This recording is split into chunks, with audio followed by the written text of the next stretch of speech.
छोटे से कस्बे में समीर नाम का एक लड़का रहता था। बचपन में ही पिता की मृत्यु हो जाने के कारण परिवार की आर्थिक स्थिति बड़ी दयनीय थी। समीर की मां कुछ पढ़ी लिखी जरूर थी, लेकिन उतनी पढ़ाई से नौकरी कहाँ मिलने वाली थी, सो घर घर बर्तन मांजकर और सिलाई बुनाई का काम करके किसी तरह अपने बच्चे को पढ़ा लिखा रही थी।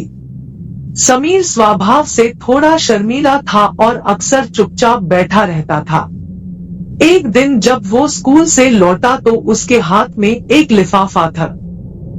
उसने माँ को लिफाफा पकड़ाते हुए कहा, माँ, मास्टर साहब ने तुम्हारे लिए ये चिट्ठी भेजी है, जरा देखो तो इसमें क्या लिखा है।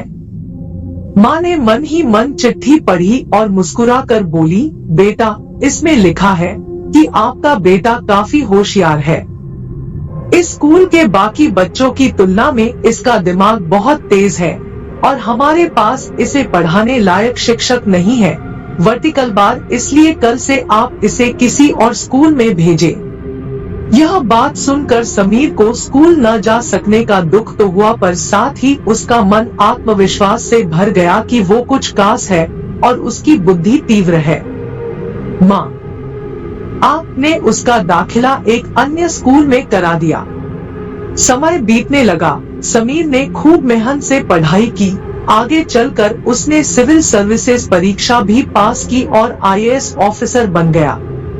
समीर की मां अब बूढ़ी हो चुकी थी और कई दिनों से बीमार भी चल रही थी और एक दिन अचानक उनकी मृत्यु हो गई।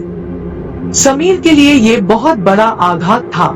वह बिलखबिलक कर रो पड़ा। उसे समझ नहीं आ रहा था कि अब अपनी माँ के बिना वो कैसे जिएगा। रोते रोते ही उसने माँ की पुरानी अलमारी खोली और हाथ में उनकी माला, चश्मा और अन्य वस्तुएं लेकर चूमने लगा।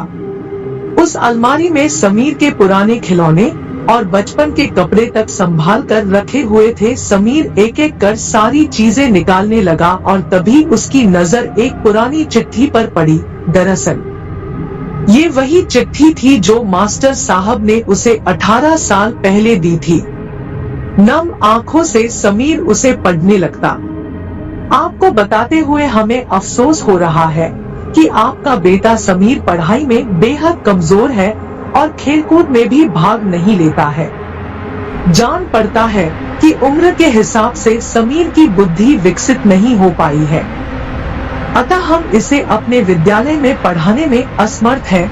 वर्टिकल बार, आपसे निवेदन है कि समीर का दाखिला किसी मंदबुद्धि विद्यालय में कराएं अथवा खुद घर पर रखकर इसे पढ़ाएं। सादर समीर जानता था कि भले अब उसकी माँ इस दुनिया में नहीं रही, पर वो जहाँ भी रहे उनकी ममता, उनका आशीर्वाद सदा उस पर बना रहेगा।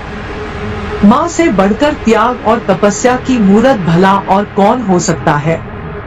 हम पढ़ लिख लें, बड़े होकर कुछ बन जाएं, इसके लिए वो चुपचाप ना जाने कितनी कुर्बानियां देती है। अपनी जरूरतें मार कर हमारे शौक पूरा करती है।